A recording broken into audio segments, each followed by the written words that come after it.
നിങ്ങളുടെ ലൈഫിൽ നിങ്ങളിപ്പോൾ കടന്നു പോകുന്ന സിറ്റുവേഷൻ അത്രയും കഷ്ടവും അത്രയും വേദനാജനകവും, ഞാൻ അത്രയും മാനിഫെസ്റ്റ് ചെയ്തു, ഞാൻ പോസിറ്റീവ് കാര്യങ്ങൾ മാത്രം പ്രതീക്ഷിച്ചു, അഫർമേഷൻസ് പറഞ്ഞു, എന്നിട്ട് എൻ്റെ ലൈഫിൽ മാത്രം എന്താണ് ഇങ്ങനെ നടക്കുന്നത്, എനിക്ക് സങ്കടമാണല്ലോ, എനിക്ക് എന്നും ദുഃഖമാണല്ലോ, ഞാൻ ആഗ്രഹിച്ച സക്സസ് എനിക്ക് കിട്ടുന്നില്ലല്ലോ.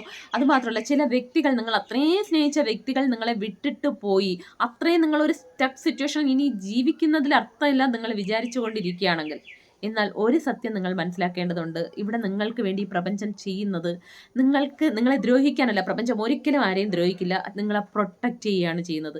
കാരണം ആ ഒരു സിറ്റുവേഷൻസിലൂടെ കടന്നുപോയി നിങ്ങൾ അതിനെ ഓവർകം ചെയ്ത് വരുമ്പോൾ നിങ്ങൾക്ക് വരാൻ പോകുന്ന അത്രയും വലിയ ഒരു സുഖവും സന്തോഷവുമായിരിക്കും.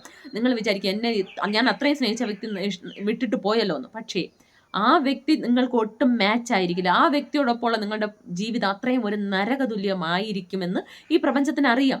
അതുകൊണ്ടാണ് ആ വ്യക്തികളെ ഇങ്ങനെ നിങ്ങളുടെ ജീവിതത്തിൽ നിന്ന് കള പിടുങ്ങുന്നത് പോലെ എടുത്ത് മാറ്റുന്നത്. കാരണം നിങ്ങൾ അത്രയും ആഗ്രഹിച്ച് മാനിഫെസ്റ്റ് ചെയ്യുന്നു, ഞാൻ ഇത്രയും അങ്ങനെ വേണമെന്ന്. പക്ഷെ ആ വ്യക്തി നിങ്ങൾക്ക് സ്യൂട്ടല്ല. അതുകൊണ്ടാണ് എടുത്ത് മാറ്റുന്നത്. അവിടെ ഒരു സ്പേസ് ഉണ്ടെങ്കിൽ മാത്രമേ നിങ്ങൾ ആഗ്രഹിച്ചതുപോലെയുള്ള ഒരു വ്യക്തി അല്ലെങ്കിൽ ഒരു സിറ്റുവേഷൻ, ഒരു സക്സസ് നിങ്ങളുടെ ജീവിതത്തിൽ വരും.